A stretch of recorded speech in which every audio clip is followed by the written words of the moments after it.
All right. So we live, we recording. Okay. Listen, everybody, we're here. The brothers are in the building. We're going to have some good conversation, some good dialogue tonight. I'm not even going to introduce them. I'm going to let the brothers introduce themselves. Anybody jump in and introduce yourself. What's going on? It's Omar Finley here, guys. Owner of the Listening Tree, graduate of Hampton University, and real friend to these brothers on the line. All right.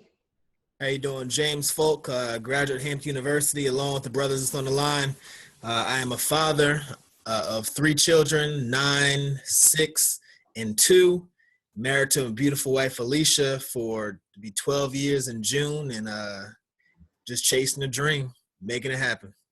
Yeah. Word. Yeah. All right. Greetings, brothers and sisters and fellow humanitarians. My name is Curtis Ross, also known as the People's Chaplain.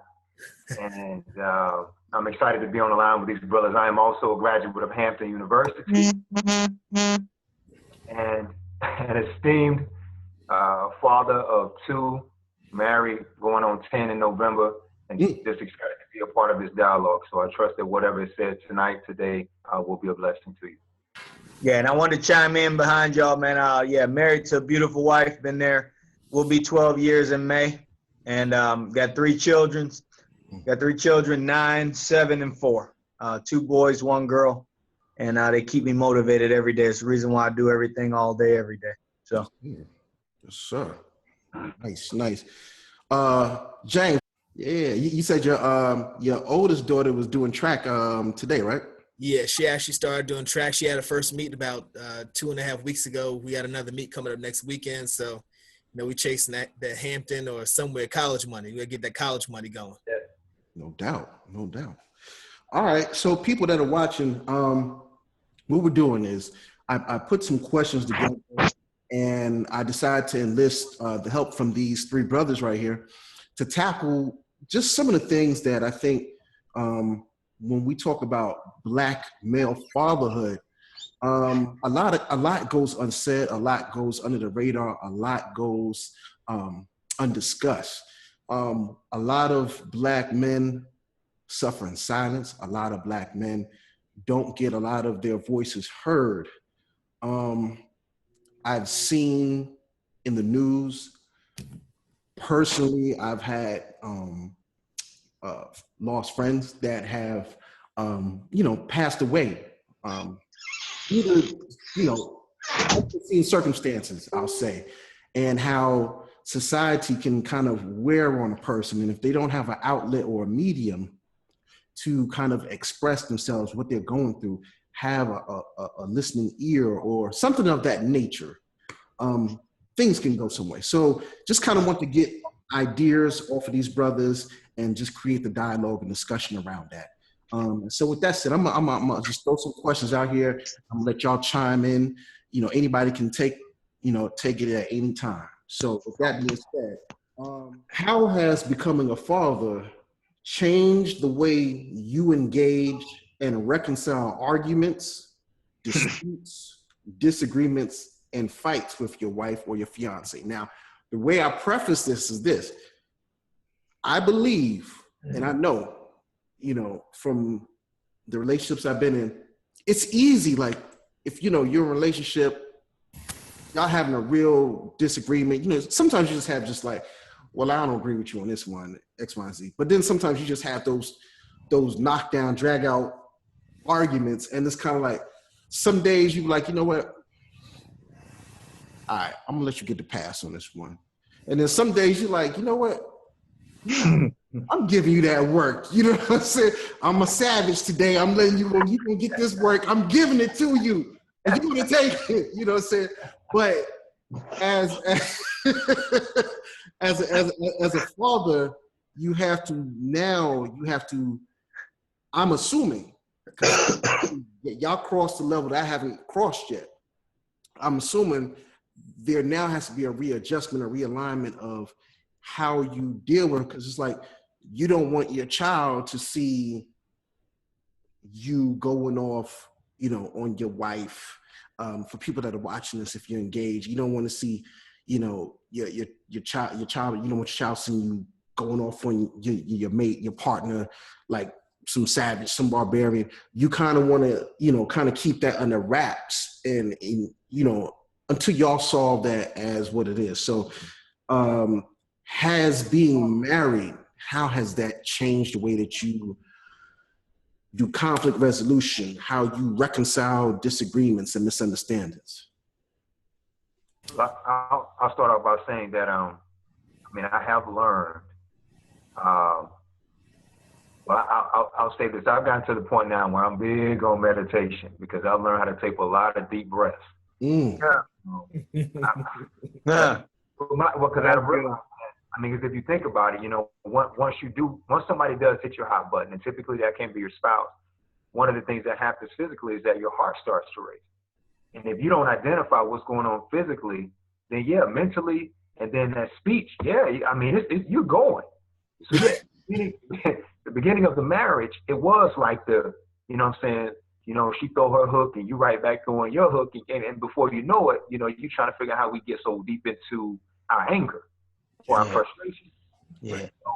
But, you know, one of the things, just kind of putting something in place is I learned, you know, to take those deep breaths, and with the children, because with the children, I have to do that. Because see, the one thing, so I grew up under the Old Testament law of the Bible. And the Old Testament law of the Bible is children are seen and not heard. The Old Testament law of the Bible is, you know, pretty much spare the rod, spoil the child, but to the degree where I feel like I got more unwarranted butt weapons than a little bit. And so what happened was that I had to learn a lot of things just by this long arm, this hard arm of discipline. And again, I'm not saying anything about not disciplining yourself. What I also saw was, but I also have to challenge my children mentally. Yeah. And so that, you know, for me, I felt like I needed to find the balance of how do I challenge my child mentally, as well as when I need to get with them. And so to balance the two out, the children would help me learn how to not go hard into a hard disciplinary situation immediately, but to actually challenge their thought process. You know, the child do something crazy or to the left, and she's like, hold on, let's identify what you did. Let's look at the consequences first. Because before I potentially bring reprimand, I need you to understand why reprimand is coming, because that's life. So when you relate arguments and the different things to the wife, it's like, okay, you know, one thing I'll throw out there, you and I do not see things as they are, we see things as we are. So over time, I've had to recognize and realize that my wife has a perception of life, period, point blank, and they don't need to try to change it. Right. Yeah. So because she's an adult, then unlike my children. That was good, Kurt. Unlike my children, you know, I don't get a chance to go in there and kind of do some reconstructive surgery, so to speak. You know, because again, we're still building with their minds. But with my wife, it's like I really had to learn how to have the dialogue. I had to learn how to listen to stuff that I either thought I knew or think I know or really don't want to hear. But I need to listen, just like I would do my children, to give them the opportunity to voice themselves. Yes. So the balance there is, over time, I've learned how to, and I said this to Omar when we were meeting, I've learned how to fight to stay instead of finding reasons to fight to leave. So the fight is not with your words. The fight is more so with understanding how to listen. And that is, and if you think about it, this is key, and I'm going to close out and hand it over. The fight is learning how to listen to respond so that you can actually figure out where that person is coming from, both your child and your spouse. Yeah. I'm not saying it's easy because it's very hard to do, but it does make for a more peaceful environment in your home later on. But I will say, closing out, that I really did, like you were saying, Doc, I really avoided having any kind of arguments in front of the children. I mean, they might have heard us raise our voices from time to time, but overall, we would try to keep that under wraps and not let them experience that. But letting them know that mommy and daddy does have intense fellowship. They need to see that. They do need to see it because that's a reality of a relationship. But at the same time, you know, not getting into a deeper type of thing, you know, in front of them and letting them removing them from our presence. So, but that's my spiel there. Hopefully it'll help somebody when they do listen. Wisdom. Mm. Yeah, that was powerful. As far as I go, like Kurt, one of the last things Kurt said is, we one, I'm not an arguing type person. I'm a very calm and concise, and I say what I need to say, and I say it as sternly as I need to. But I'm not one to raise my voice, and I think that when we do have conversations, the kids can tell that it's different than, I guess, our normal conversation, but it's never to the point where they see us yelling at each other. So we definitely keep that to a minimum, and no, and you like a sharpshooter. Yeah, I guess so. And and there's some times where I'll say, hey, let's continue this later on, because I'm the type of person that say also that I don't like shooting from the hip, and there's some people that say things that in the spur of a moment that they sometimes wish that they wouldn't have said, or they wish that they can take it back. You cannot reverse that. I always say, like, sometimes you get to a point where you will say something that you can't reverse, and you will scramble eggs that you cannot unscramble. Exactly. Yeah. Once you say something, and depending upon what it is that you say, and how damaging it is, you or that person will never recover from that. So you have to be very guarded with what you come back and say. So sometimes I just need to say, let's continue this later on, because I don't want to cause something.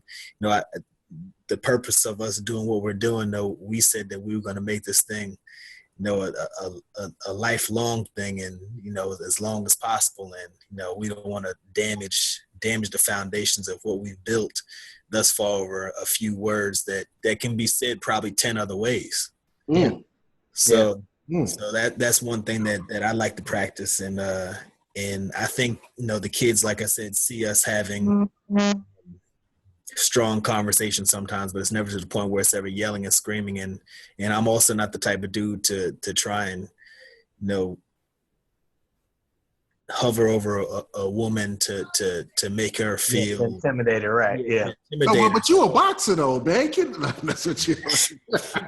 I'm just messing with you, brother. Nah, but yeah, that's. I think for whoever's watching this, that's something that some men may practice, because they may have seen that with their father and their upbringing. Unfortunately, yes. And that's not something that they ever want to do. You never want to make a woman feel fearful of you in that regard. I mean, you all need to have a conversation, and if your mind sparring is stronger than hers, then you win that way. But using your physique or your muscle or screaming at someone, I just don't think that gets you what you need. So that's it for me. For me, Samari, this one is interesting, because I watched your video earlier, and that part where you started talking about being expressive. That's the part that since I've been married, I've learned how to truly express myself. So the whole argument thing is very difficult for me, because I want to get it off and be done. And if it boils up in me for later, I worry for who's gonna get it later. You know what I'm saying? So for me, it's a difficult balance with not getting excited, not getting too excited in front of the children and saying different things. Yes. I would say I'm pretty good at not saying too much, but at the same time, our children have seen us in disagreement over these years. I can definitely say that, but they don't. That's not something that they see on a regular basis. We'll pull it, we'll take it offline, we'll go to the basement, we'll let them watch some TV so we can get it off. You know what I mean? Right. But I would say it like this, is that, I guess our strategy has been to try to get to the point as quickly as possible so that we can get it off. But there's some days where you don't even get to that point until 3 days later, uh, just because of the challenges of life. Yes. And it's kind of like, and that would be my biggest frustration, is that for me, uh, having a good dialogue with my wife is probably the one most important thing in my life. And so when it's not rolling the right way, a lot of other things are off. You follow what I'm saying? And I find myself, missing making the right decision, missing talking to folks the wrong way.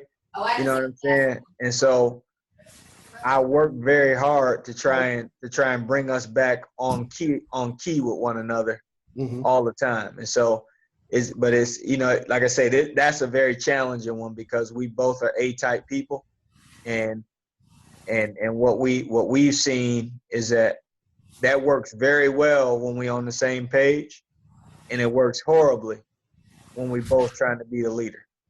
Because I'll be honest, as a man, as the way that I am, I'm gonna be in the driver's seat. If you try to take me out, especially between us, if you try to take me out, I'm just gonna back up. You know what I'm saying? I'm a fall back, and then that doesn't do much either. So yes, I would say, I guess I'm just saying that the children haven't seen too much, but they've seen enough to know that sometimes mommy and daddy do disagree. You know what I'm saying? But and with that, though, I do want to underscore the fact that it's okay for them to see a little bit of disagreement. Yeah. They shouldn't see knockdown, drag out sessions. But like I said, like with me, when my father had passed when I think it was like 7.5, I always had great memories. I to this now, my brother is 7 years older than me. Yeah. He says he remembers, my parents having, arguments. Now, I don't know if they decided to scale that back when I was born. Like, look, we're going to change this up. Yeah. But one thing I will say is, if they don't see how you guys handle it, in a way, it kind of handicaps them, because they never get that tutorial. They're not under that tutelage of, okay, well, you know what? When they get older and they're dating, they have conflicts in their relationship. They're not necessarily seeing, what are the strategies? What are the techniques? Yeah. What are the exercises that I can utilize to solve this conflict that I'm in with the woman that I love, with the man that I love? What is it? Because when you see that with your parents, they're role playing for you in real life. That's when you talk about reality TV, that's it right there. You know what I'm saying? That's it right there in the household. So see the thing I can tell you, that makes me think of an example one time where we had a big fight, right? And the children did see it. What happened is we both ended up going. We actually went to the children, sat them down, and explained to them that we were in disagreement, and that we love them, and that we still love each other, and that we actually apologized to the children, because we saw them trying to break up the fight, and we both, that just ain't gonna happen. You know what I'm saying? Yeah. So we went and sat down with them, and we've done this probably 2 or 3 times when it happened. And we sat down with them and actually explained to them that, hey, look, we love you. We apologize for letting that happen in the house, but in this case, we were in disagreement, and this was the result. But we just helped them understand that we still love each other, that we still love you, and that everything is gonna be okay.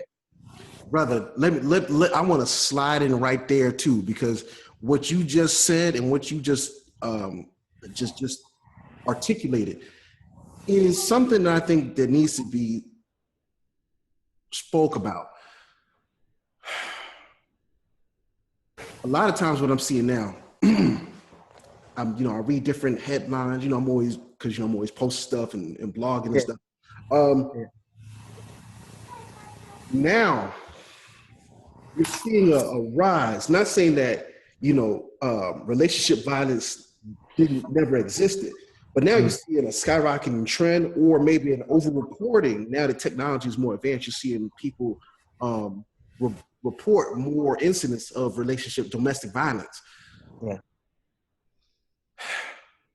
You're seeing where, guys and girls, they're actually killing their partners, I've seen that. Yeah. Yeah, or even killing their babies, like to get back at you, I'm going to kill the baby. I'm going to throw the baby out the window. I'm going to stab the baby. And so it's kind of like, look, this is that conflict resolution, that mediation. Yeah. How are we alleviating the stress? Do we have some alternative medium where we can peacefully, harmoniously decompress from where we are? Yeah. What's up, King? Salute. Yes, salute. Say what's up. Give me a salute, man. Step in there, give me a salute, B. What's going on? How you feeling, brother? Yes.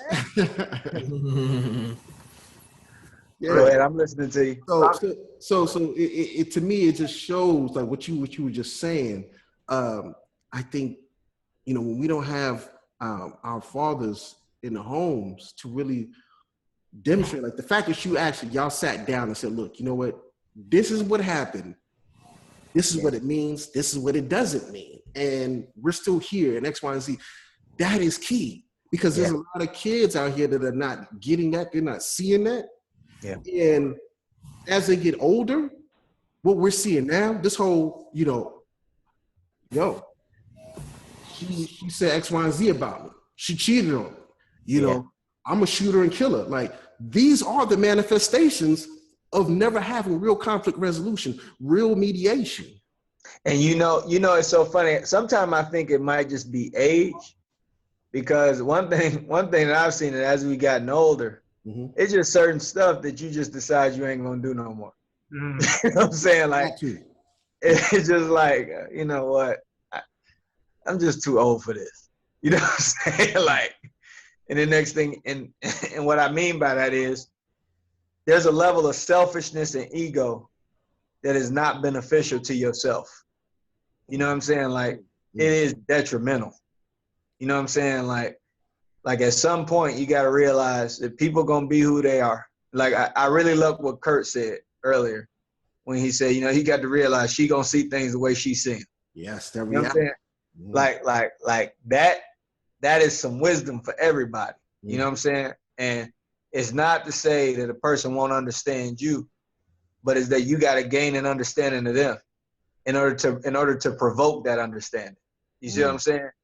So is at some point you realize that either you gonna stick in this thing and this is what it's about, or you gonna keep on playing that childish game of break up and get back together after Valentine's Day. You know what I'm saying? You know what I'm saying? Let me jump in too before we segue into another question. Because a lot of things are said were very potent, but this is a serious issue when it comes to our children, especially based on the platform that you're giving us here to talk about fatherhood and even, importantly, Black fatherhood. But what I would say is, what I've learned over time, one of the things about being a chaplain is that we are specifically called into the field ministry to help debrief people from traumatic situations. So the idea is that when you experience emotional trauma and you never debrief, that's like breaking your leg and never getting it treated. And that's the reality of emotional trauma. It's like the yin and yang of emotional intelligence. I get emotional intelligence, so at some point I can handle the emotional traumas of life. The responsibility of my parents is to help me debrief from emotionally traumatic situations. If they are not intelligent enough, if they are not mature enough, if they haven't taken the time to identify those areas that could traumatize me, then I have to live with that until somebody debriefs me, until somebody explains to me what I just experienced. Yeah, that's rough. So imagine the killings. Imagine the people taking themselves out on Facebook Live. And just look at it from a psychological perspective. I can't, of course, I don't know all the specifics, but I do know this. I know that if we could open up their minds, if we could go back in like a wonder years, look at the historical data, I'm almost certain we'd find trauma that was never answered. We find questions that they had that they never got answers to, so that they can find out and realize that this is actually a part of life. That, hell, when you live life, you got good and bad. When you live life, you got love and hate. You know what? When you love somebody hard, you're going to hurt hard. That's all a part of living. You know, like I said, and getting back into it without belaboring the point, you know, unfortunately, we got a lot of young minds out here that are developing into in emotionally traumatic situations, and nobody's there to debrief them, and it's hurting them. Yeah, and see that right there, what you're talking about, Kurt, so powerful, man. Because I'm gonna go ahead.